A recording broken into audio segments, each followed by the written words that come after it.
yow mi nga xamante ni danga am responsabilité boo xam ni bu rëy la sa responsabilité bokkul ak responsabilité ñu bari ndax lan mooy yow juge nga ndax lan mooy que ni magistrat nga ndax lan mooy que ni homme de loi nga subhanallah jàppal ñaar yi mooy xoolal sa diggante ak sa borom avant tout waaye nga xool sa diggante ak sa conscience subhanallah danga waat ci kanamu peuple bi ne doo leen mës a trahir waaye ñaata ci ay signature ñaata ci ay corruption ñaata ci ay trahison ñaata ci ay mensonge ñaata ci ay injustice yoo xamante ni subhanallah yow yaa ko signé bokk nga ci approuvé nga ko subhanallah nga trahir ce peuple.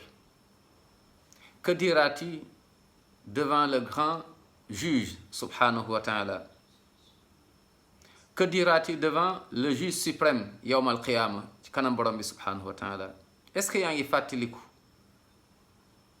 subhanallah bés bi ngay ton dernier jour sur terre?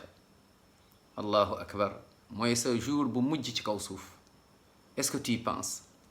Est-ce que tu penses vraiment à ta première nuit dans la tombe? La ilaha illallah, mooy sa guddi bu njëkk ci biir bàmmeel. Yow rek tu es juge, yaa waatoon waaye ak sa trahison yi ak sa mensonge ak sa corruption ci ay dossiers yu louche.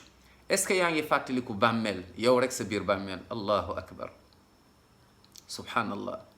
Est-ce que yaa ngi fàttaliku mooy bés penc booy traverser le pont de Sirat nga xam ne safara moo nekk ci suuf, sa justice sa ragal yàlla sa maandute moom mooy lay rombal nga dem aljanna insha allah.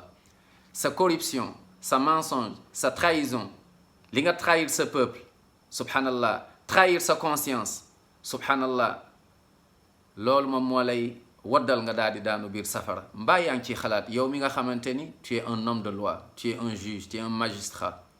Kon xoolal say décision ay dossiers yooyu jël, xoolal sa diggante ak sa borom waaye sois quitte avec ta conscience subhanallah.